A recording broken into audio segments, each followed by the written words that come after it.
TruthSeekah and or its affiliates are not responsible for any strange phenomena that may occur during or after listening to this podcast, which may include the following: heightened senses of awareness, psychic abilities, UFO sightings, alien contact, time loss, out-of-body experiences, ringing in the ears, ESP, lucid dreaming, increased synchronicities, astral projection, telepathy, stronger intuition, levitation, miraculous healings, and or remote viewing.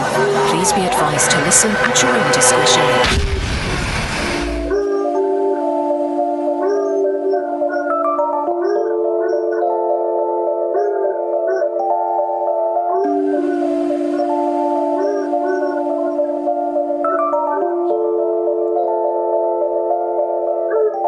Won't you come and take me away? I just wanna be with you. Won't you come and take me away? To a place to walk on troubled seas, faith to stand when I don't believe. I just wanna be with you. Won't you come and take me away? Keep that dog. I just wanna be with you. Won't you come? You are now locked into the TruthSeekah Podcast. Gargoyles, psychics, everything's ungodly. Dark savage. Streaming live at TruthSeekah.com. She's not a Christian. Give it up, y'all. Your portal to the paranormal, esoteric, and all things spiritual. She's tampering in dark savage stuff. And now, your host, TruthSeekah. Hey, are you in here? Yo, what's up, ladies and gentlemen? This is the TruthSeekah Podcast. I'm your host, TruthSeekah. Excited and delighted to be with you guys again. Got an awesome episode planned for you, man. We're going to be talking about determination, hard work, work ethic, consistency, and how it all pays off, man. We also like to tie everything back into spirituality and relationship with God and things like that. So we're going to be this exploring that stuff, all things spiritual. You know what we do. I want to say a huge thank you to everybody supporting my work via Patreon. Wouldn't be able to do this without your help. So I want to say a huge thank you to everybody who believes in the vision that God has given me and who has come aboard helping with Patreon. If you'd like to support, head on over to patreon.com/TruthSeekah. There you get access to my entire discography of music, which is 200 plus songs. You get access to extra behind the scenes stuff like that. And our Thursday night School of the Mystics, which is our kind of like the community aspect to what we're building here with the podcast as well. All that stuff. Go check it out. Patreon.com/TruthSeekah. Also, my new book is out. If you haven't got it yet, Spirit Realm, Angels, Demons, Spirits, and the Sovereignty of God. Make sure you check it out. It's available. Link is in the description. Check it out. Now, without further ado, we're going to go ahead and jump into today's podcast and welcome my guest to the show, Brok Weaver. Brok, what's going on, man? Welcome to the show. What's up, man? Hey, you should send me that book, man. I already like it. Just the title. Me and my wife been looking for a new book about God and all that, and demons and angels to read about. So. Oh man, it's super deep, bro, for sure. I definitely have to get you one. Just released it like 4 days ago. Went to the Amazon bestseller section in Christian angels and demons and all that kind of stuff. So kind of blown away, man. Oh man, I'm stoked. Where are you at right now? What city are you in? Huh? What city are you in right now? I'm in McIntosh, Alabama. It's actually like 40 miles north of Mobile. Yeah. You know where I'm at, right? Where? I'm in Creola. Oh, you in Creola? Yeah. Oh, man. Right up the road. You could have came in studio, man. We should have had you in studio, man, and did this. Dang, you didn't know I lived in McIntosh? I did. Yeah, I did. Yeah, I would have come. That would have been more convenient for me. Because you barely could figure out how to use the phone, man. That's why we're late. You should see my iPhone. It's like the iPhone 4. That's what's up. I dropped the other one in the jacuzzi, and I got this old one now, and it's lasting me till I can get a fight and buy a new one. That's what's up, man. Yeah. So, dude, for people who are watching this who don't know who you are, they don't know what you bring to the table. I just found out who you are. A good friend of mine, Lynn Weaver, shared. He's been sharing your videos on his Facebook, and I checked it out and seen the video where you, I guess it was a post-fight interview, and you were talking about how Dana White needs to look at you and things like that. I couldn't find it on YouTube. I was trying to find it again, but then I seen a fighter who was local. It's like, okay, we got somebody from our neck of the woods that we can root for. That, and then at the end of the interview, the post-fight interview, you were talking about your relationship with Christ. So that's what really won me over, man. I want to talk to you about Jesus and what he means to you and the change that he's done in your heart, man. That's what I really want to explore. But just set it up, man, just for people who don't know who you are and what you bring to the table, man. Just kind of introduce yourself. Yeah, I'm just McIntosh Mowa. Mowa is the little small band of the Choctaw Indians. We're kind of an extorted tribe out here in McIntosh and Mount Vernon. And, fighting and growing up in sports is all we know here. But then it gets to a point to where, nobody ever takes it any further. And I was actually the least of the pack that was ever to think of to do anything. And we played football, basketball, when we fought, growing up, I was just never the best or the most athletic, but I always felt like I had the most heart out of anybody here. And man, I fell in love with fighting, and I've never gave up, going in 13 years right now, and just got the UFC contract, dream come true. Never really think it's gonna happen until it happens, and it never would have happened until I made a real change in my life. And I was falling down the local fame, the partying, and the drugs and the alcohol and all that comes with any kind of success in your life, And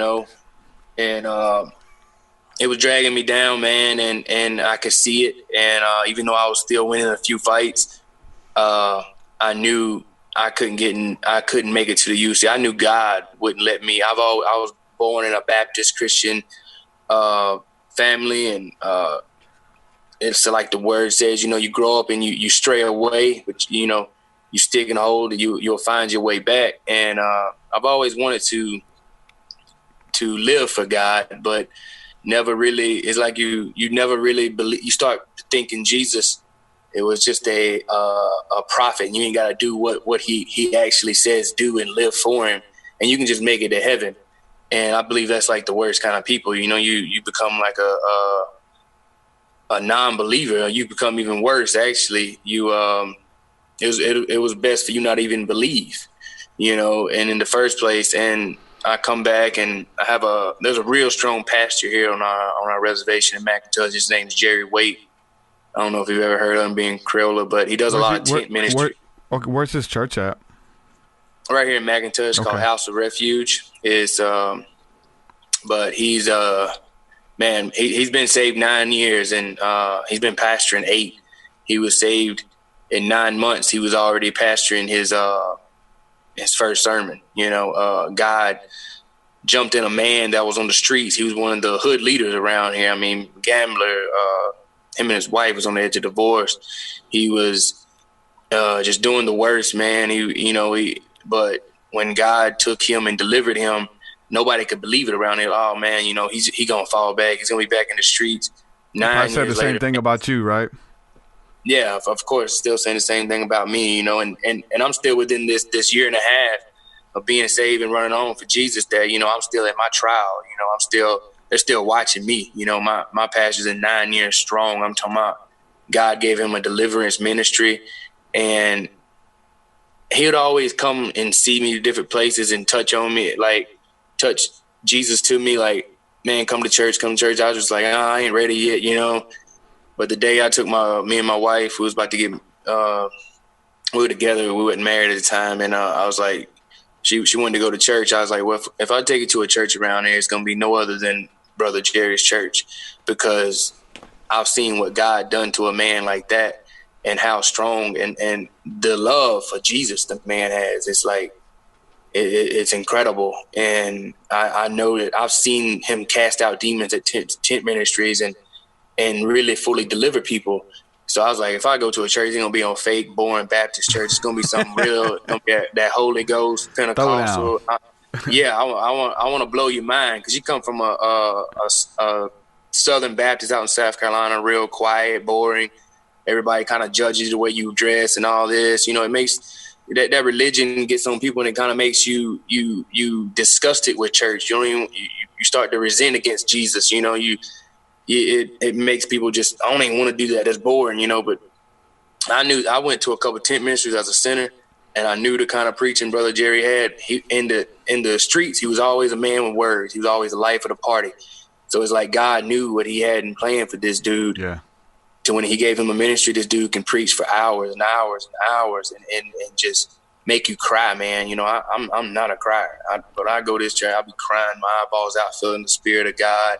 People just man, it's so strong. It's like a gravity on top of you when you're in there sometimes. And man, people run through the doors, just busting down the doors to be in there and get saved, man. And then when I went there, and I went there that day in my mind, like, I'm bringing my wife here, but I ain't getting saved. I ain't ready for this. I'm still wanting to, you know, do my thing a little bit. Man, I went there and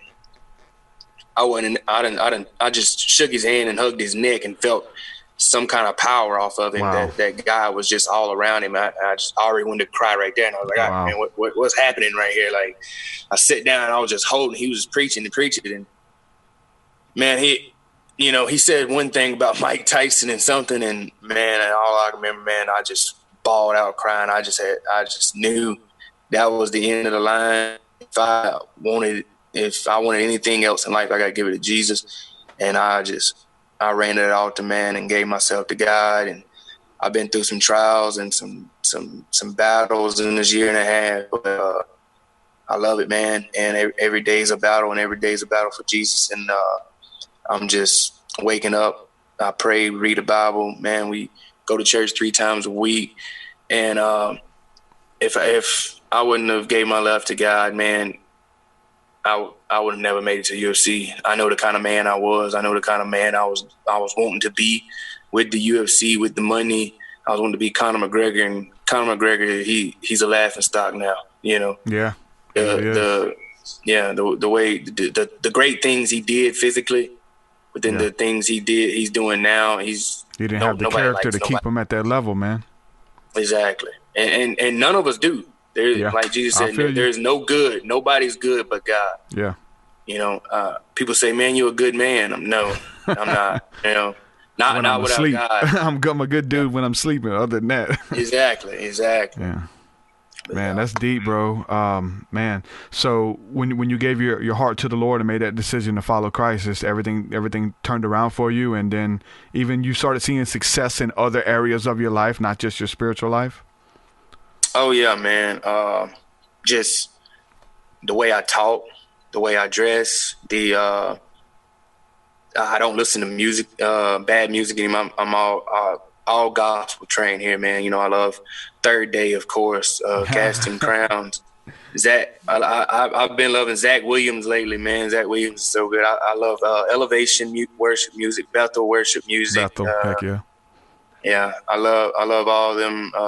Me and my wife. My wife's actually just bought a keyboard last night. She sings with the some of the worship in the church, and yeah, man, I definitely felt a change in my life and just everything. I can't be around the same friends all the time. I can't stay around them too long, because then you start picking up the way they talk. You start picking up everything like this, and it wears on you, you know. And you ain't gotta be away from them all the time, but you gotta separate yourself, and you gotta just be in closure, you know, to yourself and to your wife and to God. And you gotta. It's a battle every day, but I'm ready for it, man. And I'm just gonna keep on running for Jesus, man. Keep on praying, and yeah, man. And I definitely feel like, you know, I've been able to keep my finances better.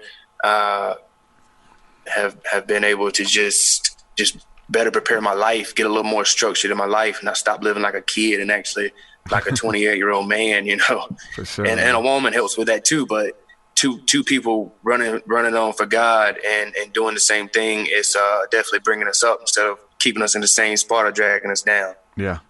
That's what's up, man. That's funny you say that about the friendships and you know what I'm saying, hanging around those friends. You know, we always hear the old adage, show me your friends and I'll show you your future, the kind of people that you're hanging around. I know you're big into training and stuff like that too. So you kind of, you know what I'm saying, hanging around those people who are like-minded, who have the same vision in mind.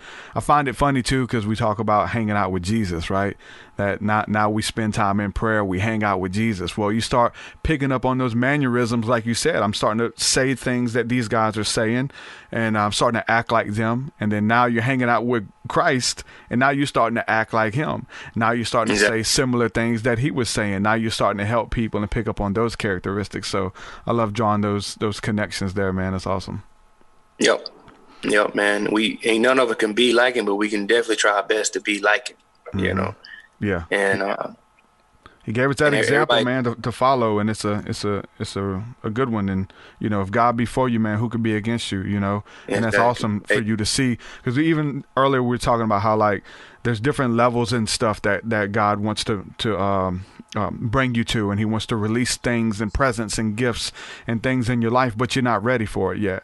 If you was to step into the UFC over a year and a half ago, you probably would have messed it up early, right? You would. I'd have been out. I'd have been out right now. They'd have done kicked me out. I'd have done failed something. I'd have done some crazy stuff. I'd have been a laughing stock already. Wow. I know. Yeah. You know. And you knew you just had to lay some things down. God knew what he was doing. He does, God knew what he was doing. It's all on his time. And, man, I thank him, you know. Yeah. I thank him. He knows what he's doing. He's the author and finisher of our faith, man. Like, if we just get with him, he's got this thing scripted out. It's a beautiful story as long as we just do it how he's, leading and guiding versus doing it the way that we want to do it. That's awesome. Amen. Yep. So let's talk a little bit about the UFC as far as you were announced that I guess it was announced that Dana White wanted to sign you to the UFC. You got a contract. All of this stuff happened recently. You got a fight lined up. You were supposed to fight. What was it? This past Friday night? The 12th. Was it? The 12th. Yeah. The 12th. So what happened with that as far as kind of walk us through? You know what I'm saying? Dana White giving you that contract, seeing the potential in you, giving you a chance to kind of running into some mishaps and some setbacks with that already. Yeah. Yeah, man, getting the contract. I always said, you know, a lot of people has always been around me and seen me growing up in this sport and the mannerism, the characteristics, the charisma I had. And they always said, man, you're going to be a star. Dana White's going to love you. You know, and I've always truly believed that, you know, you got to be an actor out there. Everybody don't like to just see somebody that can fight. They like to see somebody that can act and bring a show and eventually, you know, make some movies, you know. And I always knew I had that. Josh Mann was a UFC fighter. He died a few years ago and he overdosed on heroin. But I lived with him in Miami, and he was a big writer and publisher for the UFC and Bloody Elbow and stuff. And he had a real good way with words too, and good charisma, and people loved him and loved to talk to him. And when I lived with him, he always said, man, you're going to make it to the UFC. You're going to be a star because you have that it factor about you. You're interesting. You come from an interesting heritage. You have a great story, the way you made it. You know, you ain't made it yet, but the way you're going to make it is going to be a great book one day. And people always told me I was going to be Dana's golden boy. I was going to be the Mohawk Conor McGregor. Just don't do what Conor McGregor did, you know. And I always believed that too, man. But it's like you never really believe it until you make it. And then when you make it, you know, it was overwhelming. I got that contract, and every day I woke up beside my wife and I looked at her and I was like, for like the next 3 weeks, I was like, babe, I'm in the UFC, you know. Like, that's crazy. Like, yeah. I really said I was going to do something and believed I was going to do it, but didn't really believe. You know, there's always that the devil, he's in your ear, like, you're really not that good. You're not going to make it. And you're like, stop. Like, you're going to have to work a job. You're going to have to do this for the rest of your life. Yeah. You know, you're doing all this. You're hurting your body for no reason, you know. And I just kept going, man. And I got God in the back of that contender, man. I was listening to some gospel music on my earphones, man. I really felt the spirit in there with me, and I caught chills like 1,000 times, man. I just felt the Holy Ghost all over the place. And I was like, I'm gonna go out here and I'm gonna do it, man. You know, I'm gonna pull the upset. I'm gonna really do it, man. And when I won, the first thing I could just think was, thank you, Jesus. You know, thank you, Jesus, for getting me through this, man, for getting me through these trials. And I knew I had that contract. I said, yeah, everybody loved the post-fight speech, you know, because it was from the heart. Because I didn't script it. I freestyled on it, man. And I just really felt like, you know, God just threw out a flowing river of waters out my mouth, you know, and it was just, and when I said it, I didn't even know it was that good. I went to the back, everybody's like, man, your fight was awesome, but that post-fight speech was I was like, really? What did I even say? You know, like, I didn't really think anything was that great. And then I went and watched, I was like, oh, okay, that might've been pretty good, you know? And then, and then my manager called me the day after the fight. I was still in the airport, and he's like, man, they already want you to fight. They love you. They want to know when you can fight. You know, I was like, man, anytime soon, tell them October or whatever, I'll fight, you know? So he called me back, and a couple of weeks later, and it was like, all right, October 12th, Tampa, Thomas Gifford, 155. I said, bet, you know, that's 8 weeks away. I can cut that weight. I ain't been to 55 in a year and a half, but it ain't no change. I've did it before. I've did it 20, 30 times. Let's do it. I like the challenge. And I had one of the best weight cuts in my life going to this fight, week of the fight. I was probably 13 pounds away, wasn't injured at all, was in tremendous shape because I just didn't stop training from the contender fight. And I really ain't supposed to say why until the UFC says why. But it's something bad. There's rumors out, you know, that I'm on steroids or I pop for this or I pop for that. If I'd have popped for anything, they would have been done released it. Was it an injury though? I mean, that's what I heard. There was an injury or something. No. Like I said, I was healthy. Okay. Yeah, it was something technical. All it is like you said, man, it's God's timing. Sure. It wasn't meant for me to get in there and fight another brother in Christ. You know, Thomas Gifford come out. He had Jesus on his forehead, man, and he lost the fight, man, but he's still giving God all the praise. Yeah. He come out there casting crowns, nobody, you know, just trying to tell everybody. I mean, that's awesome. I think they all already was trying to see Jesus followers and not gonna beat her up and see what he's got on anything. You know, I think that guy was like, nah, I'm gonna let you fight somebody else. I ain't gonna fight one of those and but you know, not yet. And there's a little something went wrong and it's getting all cleared up, and I think they're gonna today's TV. I think they tomorrow Thursday, and they'll give a final word what happened, why they had to pull me. I was really their fault. Really wasn't my fault. And yeah, man, just kind of, you know what I'm saying, tying it back into the UFC and you know what I'm saying, that do you have any other dates yet? Or are they going to get back with you soon, or to reschedule? What do you know so far? Yeah, there's 3 cards December and 1 at the end of November. So either 1 at the end of November or the 3 in December I'm going to be on. That's what's up. Either November, December. That's what's up. So we had a couple of people here asking about your heritage. They say you look Native American. Is he an Indian? Talk a little bit about your roots, man. You're Choctaw Indian, right? Yeah. Yeah, man. Talk a little bit about your roots, because when you come out, man, you have the headdress on, you paint your face, like you really represent for the tribe, man. Talk a little bit about your heritage. Yeah, man. Like I said, I'm part of the Mowas, the band of Choctaw Indians here, and the Choctaws are mostly known to live in Oklahoma, right? Because they actually started here in the Mississippi and Alabama line. And when the Trail of Tears come through, the settlers come through, it made the Choctaws walk the Trail of Tears to where they founded in Oklahoma, and they started one of the Choctaw nations there. There's actually a Choctaw nation here in Columbia, Mississippi, which is about 3 hours from here. And when my people was asked to walk the Trail of Tears, the Mowas here, it was all Choctaws at the time. So, a quarter of the tribe hid in the swamps here in Alabama. It was around down to 43, around McIntosh and Mount Vernon. We hid in the swamps, and we didn't walk the Trail of Tears. And so therefore, we didn't get federal recognized when they recognized the Oklahoma Choctaws and the ones in Mississippi because we hid. And so we're only a state recognized tribe right now. And we're still battling to be federal recognized. And that's one of my goals too, is other than to lead people to Christ, is to get my people, man. We're poor down here. We ain't got no housing, man. I just went to the Cherokee reservation out in North Carolina in the mountains, in the Smoky Mountains, 3 days ago with my wife. And man, their reservation is beautiful. I'm talking about everything there is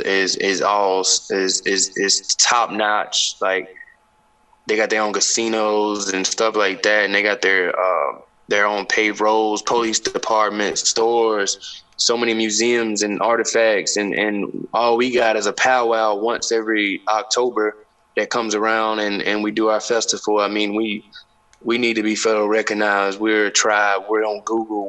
They have books about us. They say the wind is red. That's an actual Mowai Choctaw book wrote by a white woman that come through here. We took care of her. And we have we took care of Geronimo. Geronimo was one of the most famous chiefs of all time in all Native American history.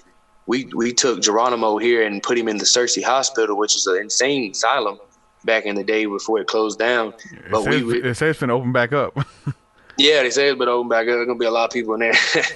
But yeah, man, and we took care of Geronimo. We would let Geronimo just walk around freely about the asylum. wasn't even keeping him in the cell or nothing. And we took care of his people. They just didn't like the weather here, and they didn't like the swamp, so they asked to be moved, and we released him and let him go. And we had one of his daggers in our museum that he was supposedly like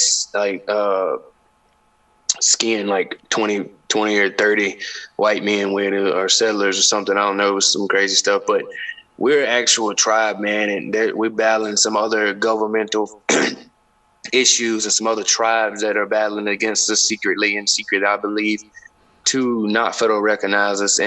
But I believe with my plateau and some, I'm eventually going to start a res tour and go around around the nation and talk to some other tribal leaders and chief, and eventually one day I will run for chief, and hopefully by that time I'll have knowledge of how to get my people recognized and get us going better. Start the kids around here, man. We need gyms. We need everybody around here is so athletic, but we need stuff that the kids can do after high school. Not everybody makes it in football around here. Not everybody makes it in basketball. Yeah. Small.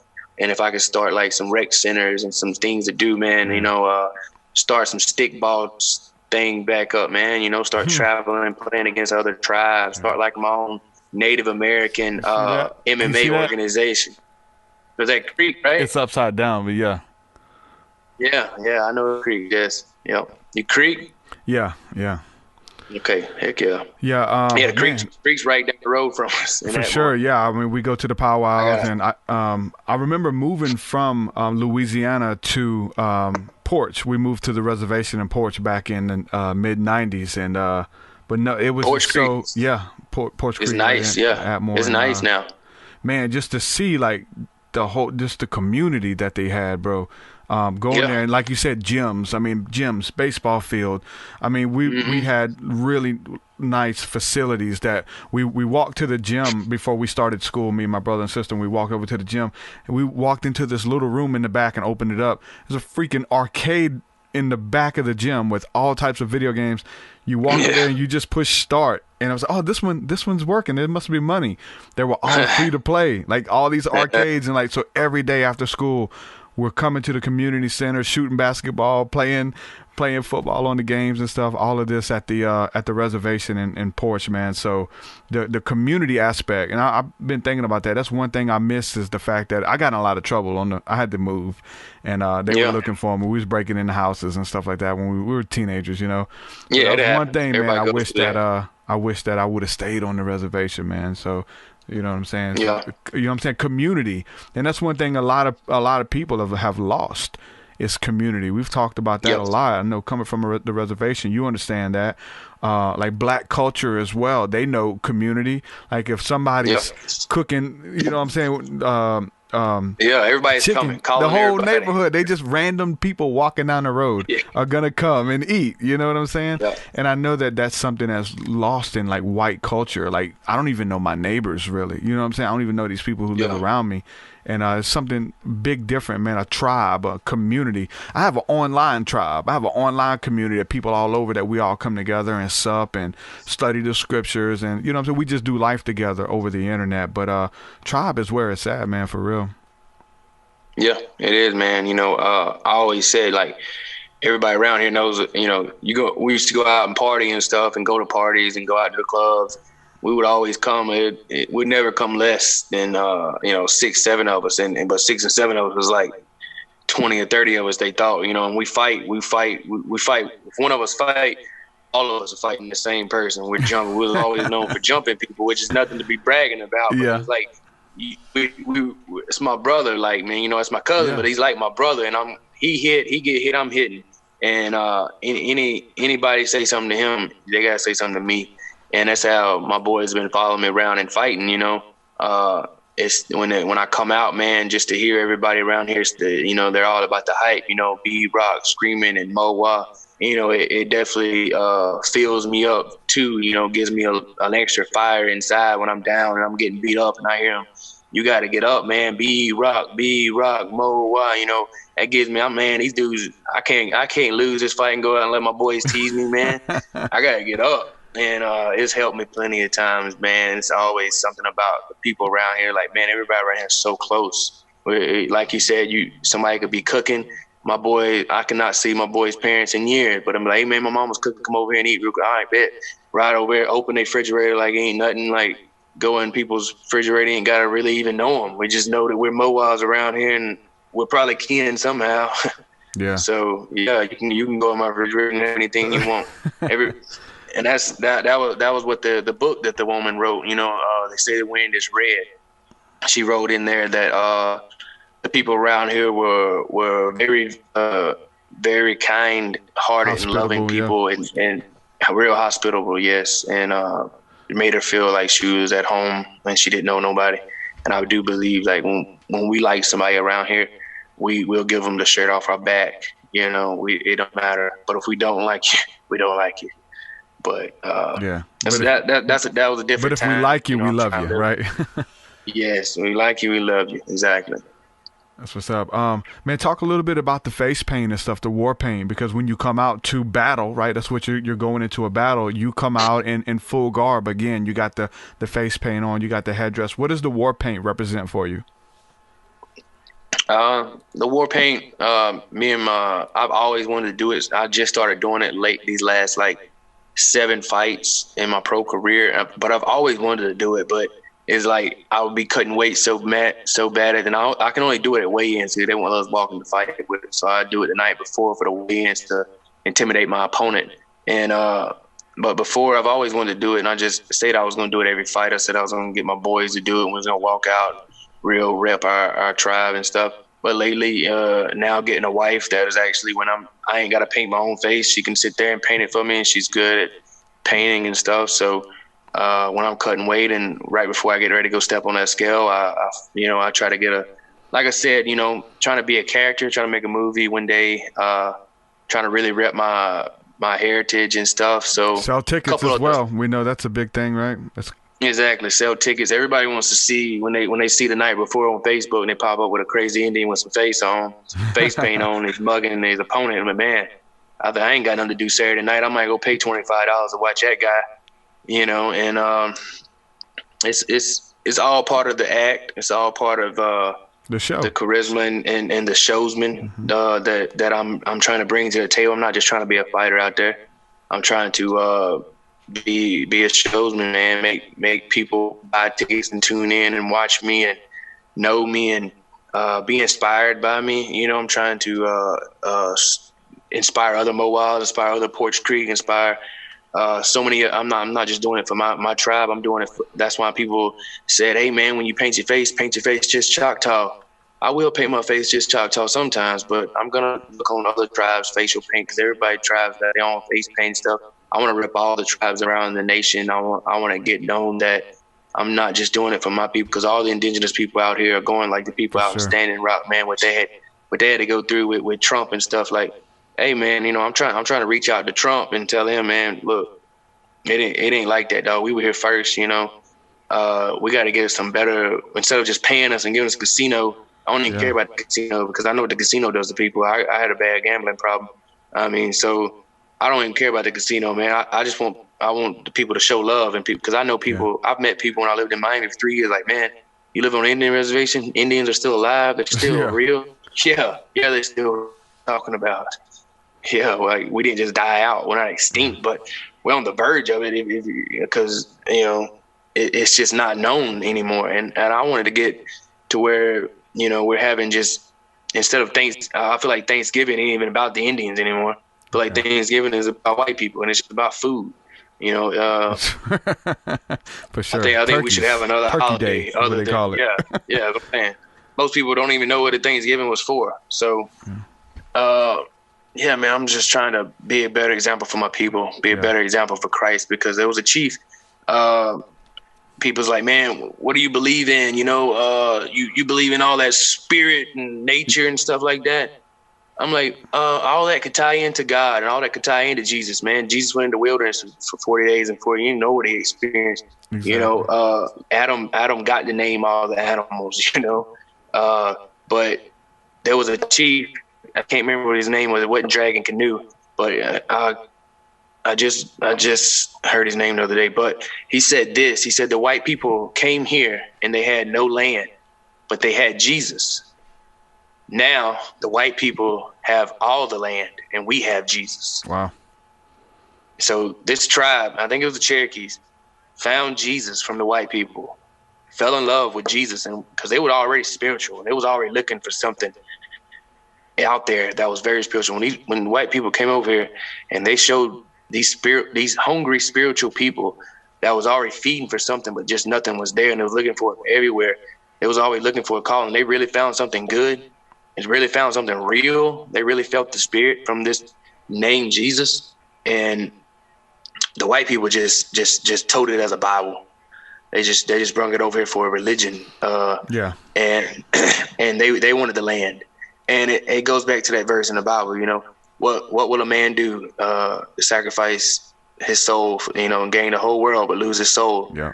And I really believe it come down to that at that time, and my people here, we have different churches and a lot of churches, but the churches around here are strong, man. And they were real big in Christianity, real big Jesus followers around here. Yeah. And I love that about my people. That's what's up. So it's not to like, what the Christianity tried to do is they tried to change your name. They tried to wash your mouth out, and you had to learn English, and you wasn't able to speak your native tongue, all of this kind of stuff. And so the spiritual practices and stuff that they were like, trying to remove from it. But when it they gave us that tribe of Judah. Exactly. Well, even deeper. I'm just going to just a nugget. Tribe of Gad. Look up. Tribe of Gad of the 12 tribes of Israel. Look it up, brother. The 12.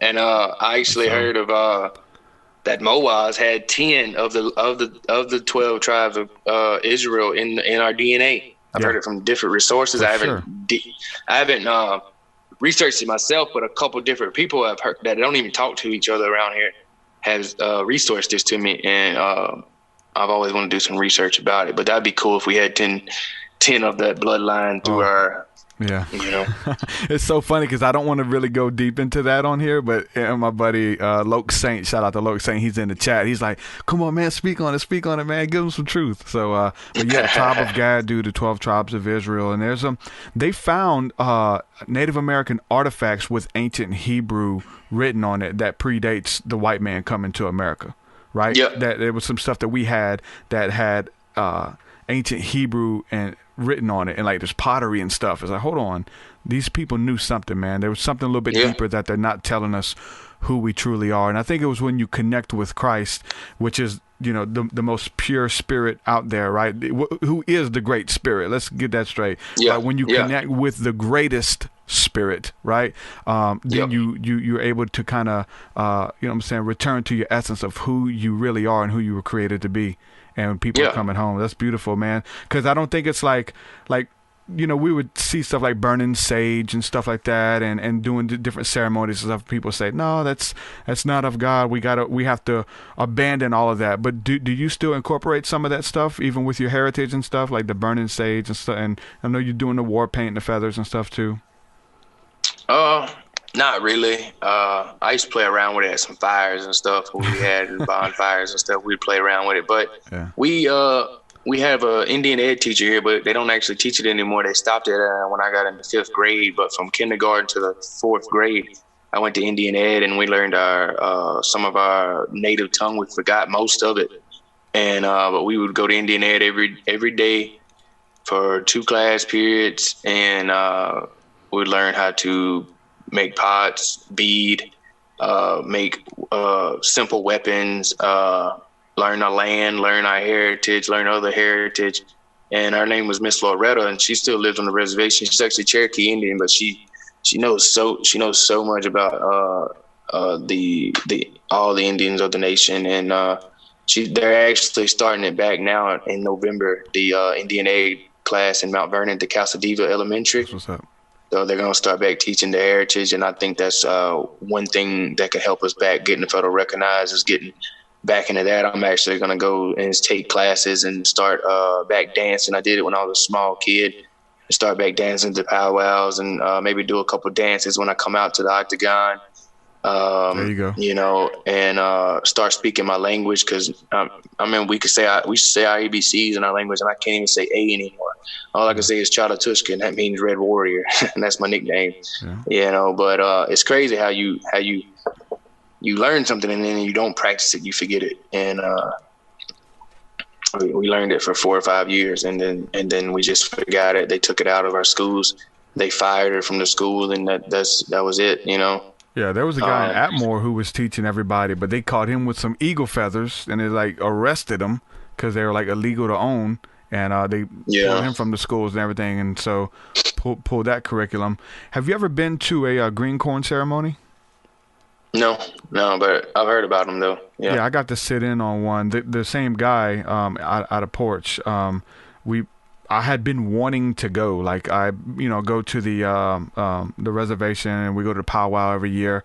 But I just started kind of like researching the roots a little bit deeper, and you know what I'm saying, Native American spirituality and into some of the things that they believed and stuff. And I had an awakening, man, back like 2012, and I went to the powwow, man, and it was just. I just felt the spirit of God there, man, and with the people, and it was beautiful. And I was just in tears, man, just remembering the heritage and what little bit we have left, man. And this is it. Everybody gets to come and participate this one day. But I've always wanted to go back in the woods, because I heard that they still, like some of the elders and some of the people who travel to the powwow, they go back into the woods and they really do the powwow. They light the fire, they get back there and they really dance. Like most of the stuff is for pageants and shows and stuff with the powwow, but when all the relatives come in town, that they really go back in the woods and get it in. So I was always wanting to know who to talk to get back there. And I ended up talking to somebody at the Porch Creek Museum, and they invited us to a green corn ceremony. And I was able to go back with them. And I didn't get to participate in the whole thing. There was some stuff that I wasn't privy to, and I was kind of late to get into. But it was very interesting, and some of the traditions and stuff that they were continuing to do. And I got to sit in and participate with them in some of the dances and stuff way out in the woods in Atmore. And it was awesome, man. And they do it as like a sabbatical, that come in it's like a level of purification, and it was really cool just to be a part of. So definitely, if you get a chance to look into it, man, it seems really, really interesting.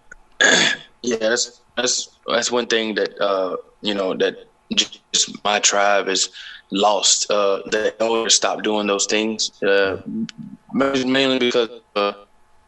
Some of the churches around here, I think, are too hard religion, and they don't dress a certain way, and you can't talk a certain way, and you can't do those things of that because in of God, But I believe God gave Indians a very strong passion for Him, and to search and find Christ is, of course, the answer. But I don't think there's to go back and show you roots sometimes, and fellowship with your if you're not doing anything that's against the commandments, if you're not worshiping any other gods, and you're not committing adultery and fornicating and nothing like that, then I think it's cool to get back to the roots. I do it in the fights. Like I said, I paint my face and all that. There's, of course, a lot of criticism out in the world, probably definitely around here too, just like, oh, he's not saved because he's painting his face and stuff like that. It's stuff that I got to go through. But I don't think that the face painting has anything to do with you being saved. I think it's your character and your heart, and they're going to be able to see that, Exactly. But there's still people. Oh yeah, it's always going to be there. It's just, so if you stop painting your face, and then your homies are like, "Wow, man, why you ain't doing it no more?" So you can't make it. You can't make everybody happy. Just the ones you got there, saying your wife and your family, bro. That's the ones you got to keep happy. Yep. God, man. Yep. Them and God, right? Couple more things I want to touch on, man, while I have you here. One thing you talked about in one of your interviews, another post-fight interview, I believe it was, they were talking about your destiny and stuff, and you quickly kind of corrected them and said, no, I don't believe in destiny. I don't think that we're destined to do this, or I was destined to be this. And I think within the last year or so, my look at destiny, I still use the word, but I had this idea that God wanted everybody to be happy, and everyone deserves to be happy, and everyone deserves to capture their dreams. Everyone deserves a great marriage, right? And there was this belief that I would always say, and even praying for people, like they deserved it. But the fact of the matter, just tying in with destiny, you don't deserve any. We deserve the bottom of the barrel, right? But it's for those who work for it. They deserve it. The one who puts in the work, the one who shows up to work early, to, who's consistent. They don't give up. They don't start it and then 2 weeks later give it up or move to something else. Can you touch a little bit on destiny and hard work, bro, and consistency? Yeah, back in the day, I always was like, everybody said, man, you're destined, you're going to make it. It's just in your destiny. You really think about it, man. I've seen a lot of people that could have made something out of their lives and should have made something out of their lives. And I said the same thing about them, and they never made it, just because they chose not to, So I believe at any point I could have chose not to make it. There was plenty of times I quit and could have just really quit and not would have made it. And then one of them people said that told me, bro, it was your destiny to make it. Well, I just chose to quit, So I believe everybody, if we're going to believe in destiny, everybody's destiny is to spread the gospel, is to touch everybody with Jesus, is to find some way, your own ministry, to create and have your own ministry to spread the love and the joy and the knowledge of Christ and to turn everybody to Him. And that should be everybody's, if we believe in destiny, that should be everybody's destiny. Now, how we do it is going to be our own way, our own determination and hard work and perseverance to do that. And we can at any time change that. And anytime, my pastor said he had a dream that I had really long hair. And in the dream, I was, of course, a little older. And my hair, I have really long hair now, but he said it was almost down to past my butt.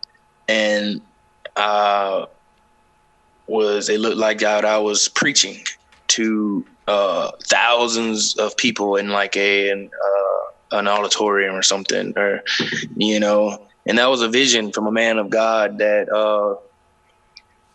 if it's destiny, I've always felt like it's maybe preaching, being an evangelist, spreading Jesus to the whole world, and through the platform that I have created, that God, by the grace of God, by repenting, giving my life to Him and serving Him, He has allowed me to have. Because if I didn't, then I wouldn't be here. I wouldn't be able to do that.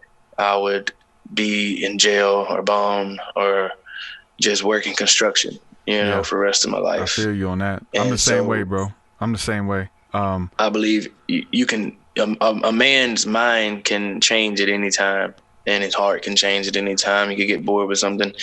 So to believe in the destiny to do something, I just believe you just got to really want to do it. And then you got to just work hard for it and just keep trying, and I like the verse of the Bible, delight yourself in the Lord and he'll give you the desires of your heart. And when I heard that verse, I got saved to basically and asked God for a few months. Man, God, you see I'm serving you. Give me the UFC. I want it, but I wasn't ready, and I backslid for about 4 months. I turned my back on God about a year ago for 4 months. And for 4 months, every day I felt like I was going to die. I felt the condemnation of God. And I just went back to trying to live my old ways. And me and my wife was going through it, almost a divorce. And then, I knew that I couldn't go back to I couldn't be the same Brok, because once you're saved, you can't go back and feel the same as you did before you got saved. And I had to realize that, and that was the longest 4 months of my life. And I just felt like every day I was going to die and live an eternity in hell. And I was like, man, what am I doing? God, I'm coming back to you. And if fighting is what you want and got your plan in me, you can give it to him. But if it ain't, just take it away from me. I don't even want to do it anymore. If you don't want me to do it, if this ain't how you want to use me, don't use me, man, like this. And when I come back, I just felt like my pastor had told me before, he didn't think fighting was what God was going to use me. When I come back to God, he had a different view and had a different vision of God. And he said, I think God's going to use you through this now. He's like, I think you're ready to you had to see that you can't be the same Brok as you was before. And you're a new Brok. You wash clean. You're different. You got to be different. You're going to be different. And, man, it was just a strength. I think, some people go away, man, and they never come back. Yep. Just by the grace of God, I come back, man. I come back stronger, and I come back with a fire, more fire and more passion. And like I said, those still a battle every day, but I'm willing to fight it, man. That's what's up. Anything worth having is worth fighting for and worth keeping. I'm reminded of one of my favorite UFC fighters, Yoel Romero. I love watching. He gives man of God, soldier of God. Yeah, the man of God. I would say we're sitting here watching him a couple weeks ago when he fought, and I'm like, "Get him, man of God." My wife is like, "What are you talking about, man?" I'm calling him man of God, and she's like, "What's it?" It's like, yeah. But I love listening to his speeches and America. Come back to Jesus, America. Yeah. It's like God's having to send us prophets from all the way from Brazil. Come back to God, America. He won the fight. Cuba. Cuba. There you go. Cuba. And you know what I'm saying? He's just repping. He's using the platform. He's talking to millions, and he's just giving God they say, what do you want to say? Come back to Christ, man. I've met Yoel a few times at fights, and I lived in Miami for 3 years. He's living over there, and I met him at some fights. He's real good dude, I didn't really, of course, talk with him too much then because I was the crazy partying Brok, but he seemed like a very humble guy, man, Yeah. Chris Garner says, it's refreshing to see a UFC fighter using the platform for a positive message. He says the only other one that I can think of is Thug Rose. I'm pretty sure there's a lot more who are in love with Jesus and who are vocal about it, right? Yeah, Thug Rose, man. I love Rose. She's one of me and my wife's favorite female fighters for sure. She's I hate that loss, man, because she was dominating, bro. Yeah, I know. Yeah, she's very humble though, man, and very meek. And it talks about in the Bible for a woman to be very humble and meek and quiet. And I believe she does that very well. God's worked on her through that very well. Is she a Christian? I think she is, man, because I've seen things, seen articles and stuff, that she is. But her husband, Pat Berry, I don't think she is. But. Okay, Pat Berry. Yeah. I had to ask you about this, man, because you were interviewed by a local celebrity who I'm infatuated with this guy. You were interviewed by David J. Maloney on his podcast. Yeah. How'd that work out? Yeah. Yeah, First of all, I was didn't even good, know man. he had a podcast until I looked your name up. So I didn't either. It was a talk show, actually. I was Yeah. like, what? David J. I've always heard of David J. Malone, the lawyer around here. You've seen him on the billboards and stuff. yeah. And, man, he was actually pretty cool, man. Pretty funny guy. Talked to him a little bit before and after the show. We was in a hurry a little bit because the show got started late because some things happened or something. But he's pretty cool, man. He's got a lot of things going on. He actually told me something in the back that kind of blew my mind, and I don't know if he's ever gonna release it. I'll tell you when we're not on a podcast in front of people, and you're gonna be like, "What?" That's cool. I thought it was pretty He's cool. a trip, man. He's a trip, and He really is. My wife goes to see the Fab Four, which is like a Beatle cover band, and him and his wife and kid are like at every single one. She got a picture with him and stuff, and that dude's a trip. But yeah, I seen you on there. I was like, wow, I didn't even know he had a show or whatever it was. But that's cool, man. Yeah. So, what's next for you, bro? What you got coming up? I'm waiting on the UFC to tell me something within, like I said, to tomorrow or Thursday, and see what card they're gonna put me on in December, man. November 3rd is the BMF title for Nate and Masvidal, and Are you gonna be there? I was gonna be there if I'd have fought the October 12th and got the money to be there. Yeah. Me and my wife is gonna take a vacation in New York, and I ain't never been. I've always wanted to go. She been, and but I don't think I'm gonna be there now. Who you got though? But Who you got out of those two? Yeah, that's a hard fight. I say I think Masvidal could stop him. I think he can, because Masvidal is very, very fast and accurate, and he's a crisper fighter than Nate. But if he can't stop him within a round and a half, and it goes longer than that, then I think Nate can win a decision or maybe stop him with a submission. Yeah, that's the main card too, right? So it's gonna go 5 rounds. That's the main event. Yeah. Yeah. It's 5 rounds. Yeah, that's for the title. So yeah, if it goes the distance, I got Nate for sure. If it goes past 3 and under 3 and a stoppage, I think Masvidal could get him. I don't know if he got the gas tank to go 5 with Nate, but I think he's definitely hits harder. He's crisper, and he could knock out Nate. And it's definitely gonna be a fight. I told my manager, I said, hey, any one of those get hurt, I'm down. Do you think that you have a similar fighting style to him, Matisal? Yeah.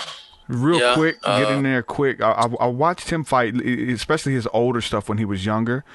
Seeing the stuff with Kimbo Slice, he was fighting with Kimbo and those guys, and that was interesting. But I watched him, then I'm watching your clips, and I'm like, wow, there's a similarity there. Yeah. I definitely do believe we both agile strikers, got the wide boxing stance. We don't throw as many kicks, but when we do, we throw them to hurt you. And our boxing is punches, body shots, take some punches, talk and taunt your opponent, pressure, and counter. And, we definitely do have a similar fighting style. I also steal some stuff from Nate, walking people down, going to the body, shiner and all that. So I definitely like the matchup between them two guys. And one of my dream fights I've always said it'd be Nate Diaz or Nick Diaz, and that'd be one of my bucket list fights. My buddy David said you're asking for it. Oh yeah, for sure I'm asking for it. I want Dana, sure. Set it up. Yeah, I want that fight. I want that. Win or lose or draw. That's off the bucket list. That's a war. That's a $1 million fight. I'm rich. Start my acting career quick now. For sure. Yeah, I can get out of this fighting, and I'm looking ugly every fight, man. I'm trying to put something. I'm trying to get in the move. I'm trying to get in WWE. That's what's up. For sure. My grandpa was a huge wrestling fan. I told him, I said, after UFC, I'm going to WWE. And they said Dana actually mentioned something that I could be your WWE star. Wow. So I said, hey, get me a couple titles, get me 155, 170 title, BMF title, and go ahead and jump up out of this and go do some WWE and make my papa proud. You know. That's what's up. Favorite wrestler then? Well, do you have a favorite wrestler? David wants to know. He's say hello, David, on stream. He's been listening the whole time. He's a UFC fan. What's up, David? Yeah, what's going on, man? Favorite wrestler? What's your name, David? David McHenry. It doesn't matter what your name is. Yes, thank you. That was that very. Set him up. Set him up, great delivery. Set him up, man. That's my favorite wrestler, man. The Rock. If you can smell, that's my favorite, man. That's what's up. I love The Rock. He just returned back to WWE. I had to watch his return the other night. He come back 15-year layoff making movies, and they ain't never been as, I don't think, with a bigger charisma and acting as The Rock ever had. The best wrestler of all time was probably Goldberg. I don't think nobody could beat Goldberg in his prime.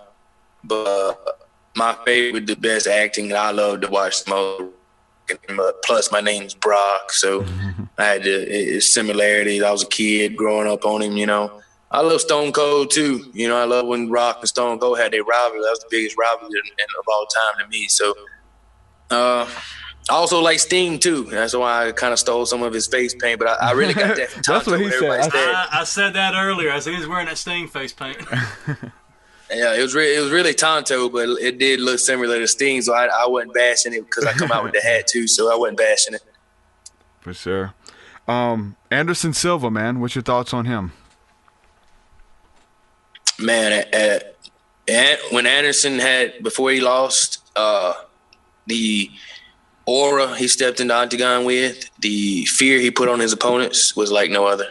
You know, that's something I try to create every time I step in there with the mugging and the walk down, because I always it's a head game with your opponent. So like when I see my opponents at the weigh-ins and before the fights, I'm like nice guy, but I'm saying those smirk jokes with them and joking around and making them laugh, and then being kind of cocky, but then kind of being humble. And I like to just talk with them and get in the head like I'm a nice guy, but then boom, I flip the switch on them in the fight in the cage, and I'm mugging them, and I ain't touching your hand. You want to touch me? No, we ain't touching hand in the fight. Try to kill each other. And I believe that Anderson did that when he walked in there, and he walked in there like wanted to do the warrior shot and 4 times. Before he's doing it for that spider walk into the octagon, and when he get in there with them yellow pants, and he come out to his ultimate theme song walkout, you know, everybody that mental in the game, man. I've always said it's like 70% mental and 30%. You can be the best fighter in the world, and you've already beaten your head. You can't. And wow. Anderson Silva his mental game in that was better. He just got caught with Weidman, then he got another fluke with a broke leg, and then of course age catches you. You know, age caught Muhammad Ali, age catches Roy Jones Jr. The time, and Anderson Silva in his prime, man, stepping in the octagon was the GOAT, the greatest of all time. I always bet him to lose. I always wanted him to lose, but he would never lose. And the time I betted on him to win, he lost. That's how it works. And why the Lord said you weren't supposed to bet. He just showed you. Because God told me to bet, and that's why I ain't betting him. For sure. I'm superstitious like that too. Yeah, I'm not going to bet because then they'll lose when I bet. But I did put a few dollars on man, what's her name? Her name's slipping me right now. The champion female, what's her name? I'm sorry, I'm slipping. I know you know it. The Chinese girl? No. First one. No, not Ronda. The one who ran through everybody. I can't think. What's his name? Amanda Nunes. She's bad. I bet on her, and I won a few dollars on that one. She's bad. For sure. She is punching through blocks. If you block, she's punching through your arms to hit you. Yeah. Wow. I trained in Edmond Masters. I trained there for 3 years in Miami, where she started her career at. She got her jiu-jitsu belts from coaches Daniel Valverde, who I got my purple and my brown belt from. She got her white to black belt in judo and jiu-jitsu from him, and trained in MMA Masters like 5 years and lived in the gym that I lived in, before she started making real money in the UFC. But then she had some problems with the gym and moved to ATT, and, then her career has gotten better since then. But some of my friends said, man, when we used to spar Amanda, we used to have to they were like 135 guys and stuff. They were like, man, we used to have to really hit her because she hit like dudes, So I bet she like when we rolled with her, we couldn't take it easy on because she's super strong. Yeah, she definitely hard to beat right now. She got that momentum too on her side, and she got that height. So she's got to wait her moment, Yeah. And one thing about her, what she's done and been able to stay up for so long, like Ronda and Conor and some of these other people, like they didn't get caught up. Like, what I'm saying? Ronda started shooting movies and doing commercials and doing all this other stuff. I mean, I think the same thing happened with Roy Jones as well. He started a rap label, you know what I'm saying? And they're touring, doing like partying and all that stuff. And then he goes fight. It's like there's somebody under you who wants it a little bit more than once you get comfortable, it comes from under you. That's what Kevin Gates says. Once you get comfortable, it'll come from under you. And I think you're one of the ones who's hungry right now, and you're one of the ones who's coming for it right now. So I think it's your turn at this point, man. Bro, it's my time, man. It is, dude. I believe it. We got somebody that we can root for. Somebody from the same 43 area, Highway 43. Highway Definitely. 43. So again, I see him watching in the comments. I'm gonna give a shout out to Lynn Weaver. Lynn's watching this too. I seen y'all took a picture together recently. Lynn. Yeah, man. What's up, Lynn? What's up, man? Varis. So he's watching. So shout out to him because he's the one who shared your video, and I was like, who's this? He's local? Wow. And then you putting on a show. It was just some random local guy. That's one thing, getting a shot at the UFC, but somebody putting on a show who has a story, who has character and spirit. Dude, it's your turn, brother. It was an honor to talk to you, man. Maybe we'll do it again, get you in studio, come hang out with me. You're just right up the road, man. I love to meet you, shake your hand. And if people want to follow your work, man, if people want to keep up with you, what's the best place? Is it Facebook? Is it Instagram? What's the best place to follow you at? My Facebook and my Instagrams are linked. So Brok, you can follow my fan page, Brok TruthSeekah on Facebook, Brok TruthSeekah Weaver, and on Instagram is Brok Weaver UFC. So those are linked together, and you could follow at B Weaver UFC on Twitter too. And those are probably the best ways to keep up with me, man. I'm sharing things through those, and I got a new vlog every day. I just had the first episode up a week ago, and I'm gonna release a episode. It's just my everyday life, not mostly of training and nothing. It's just what I do every day. I mean, I feel like my life's a roller coaster. I'm always bouncing here and bouncing there and doing things. Just went to the Cherokee Reservation up to the Smoky Mountains. We're gonna have a whole vlog about that, probably episode 3. Episode 2 is coming out probably sometime this week. It's called on YouTube is the Chatatushka Chronicles. Chatatushka, CHATA, Tushka's TUSKA Chronicles. And go watch episode 1. Subscribe to it, man. Shout me out. Get other people to subscribe to it. Episode 2 will be up. It's I'm just putting up my everyday life, man. People think I'm funny. I don't think I'm funny, but I was watching the other day. You were like laying in bed, just looking at stuff on the wall, just filming from the bed. So yeah, man. I'm always, I used to have a big Snapchat following. When I lived in Miami, and I used to just it was some crazy stuff I seen every day. I got so comfortable on South Beach. I learned all the homeless. I become friends with all the homeless guys on South Beach and knew the areas they were in and what times of day, and I would just go out there and chill with them and put them on Snap. And people was just, I had thousands of people following, man, put so-and-so on the Snap today, put so-and-so. All right, That's so, yeah, well, man, I think the Chatatushka Chronicles are going to be good, and y'all go follow it, man. And everybody stay up and follow it, and really, because like you said, he's doing a vlog, and he's documenting what he's doing. Y'all make sure y'all go follow him. One of the people I followed was MGK, Machine Gun Kelly, before he got big. Like, I was watching this young rapper from Cleveland, and doing his thing, and I liked his flow. He was fast or whatever. I'd check him out. And he hired a cameraman, one of his homies, whatever, threw him some bread to follow him and document everything. And I'm watching the vlogs. I'm watching when they got a tour date. I'm watching him get better. He's in the studio. And he's just a kid. You know what I'm saying? And then finally, he gets an email or a call from Puff Daddy. And then we get to see him go into the studio and meet, shake hands with Puff Daddy. And then it's a wrap. He's one of the biggest rappers out now, and we got to see that vlogging. So people, make sure you follow Brok Weaver because you're going to see that story unfold right now. And he got his career ended. For sure. Oh man, I got a story about that. I'll tell you off air. Okay. Yeah, I'll tell you off air. But one last question. This is from Big Dave here, and I'm pretty sure a lot of people hometown want to know: Alabama or Auburn? Roll MF and Tide, man. Come on. Who is Auburn? Who? Roll Tide, man. Come on. For sure. Well, I'm real Alabama. I'm really from Alabama. I ain't from up north. I just moved out here. Hey, that's what I told my wife, man. My wife is an Auburn fan. I was like, look, I'm from Alabama. I'm not from Auburn. Yeah, I ain't from Auburn. Where you from? You from South Carolina. You just moved down here. That's what's up. So, all right, brother. Well, hey, man, I really enjoyed it. We'll have to do it again, bro. And again, I want to meet with you soon. After my debut, man, I'll come in studio. Yeah, let's talk about it, man, for sure. I'll hit you up. I'm hold you to it. Yep. All right, thank you, brother. We'll do it again. All right, peace. Yep, God bless, man. Bless. Brok Weaver, ladies and gentlemen. Good stuff. I know that my audio is picking up. I don't know about the video. I think I'm here. Brok Weaver. Follow the guy. He's already making moves. He's not one of those things he's about to be making moves.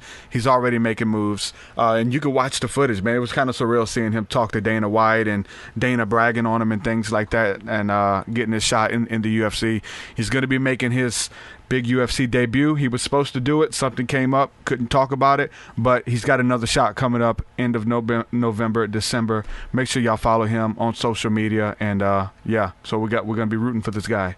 It's good stuff. So, man, there's just a lot to be said with hard work, right? And the whole destiny thing. We were listening to an interview he did, and he gave that check on destiny. I don't know about destiny. I know about hard work.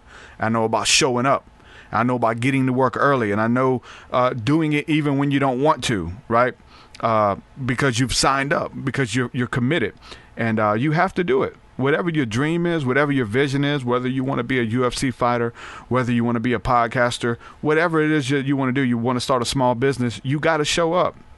You have to continue showing up and do something today. Put something in the ground today that you want to manifest tomorrow. Everybody's showing up with their hands out, but they haven't done any work. You got to do the hard work. You have to do it, and it comes from integrity. It's the hard work. What are you doing when nobody's watching you? That's the integrity, because everybody sees I got a nice podcast. You see Brok Weaver. That man been training for years. He's been going through warfare training to get good, to be able to get that shot. Everybody gets to turn on the TV and watch him and watch the vlogs now, but they don't see what goes on when no one else is watching. That's that integrity. That's that consistency, continuing to show up, planting the seed, cultivating the land, and then continuing to water it. The scripture says what? It is God who gives the increase. I really believe that. Make sure you put something in the ground. Make sure you're helping people. Make sure you're being that friend for that person who needs a friend. Because when times get rough and you need a friend, the Lord's going to make sure you got it. A friend's going to show up. A friend in need is a friend indeed. So all of these things apply to walking in your calling, your bliss, your dream, bringing it into fruition. It's just a dream. It's just, what is it? A vision without action is merely a dream, right? You have to bring it out of the dream state. You have to birth it. It's just a good idea. It's just an imagination. But there's things that you can do to pull it out of the dream state and manifest it into your reality. And only you can do that. Get with God, the creator of dreams, the author and finisher of your faith, and he'll help you do it, man. I hope that his story encouraged you. I hope that you follow his walk. And so with that being said, I'm going to say peace and shalom. Thank you for all the people who support my work via Patreon. couldn't do this without your help. You guys mean the world to me. Thank you guys. Patreon.com/TruthSeekah. Go there, check out all the stuff that I have available. Also, check out my new book, Spirit Realm, Angels, Demons, Spirits, and the Sovereignty of God, forward by Jordan Maxwell. Make sure y'all check it out. With that, again, I'm going to say peace and shalom, and I'm out of here. So peace. Your will is so much higher than mine, so much higher than mine, so much deeper than mine, so much deeper than mine. Well, that does it for this episode, folks. To hear more episodes of the TruthSeekah podcast, head over to TruthSeekah.com. And if you're wanting to support the show and get rewards, go to our Patreon page at patreon.com/TruthSeekah.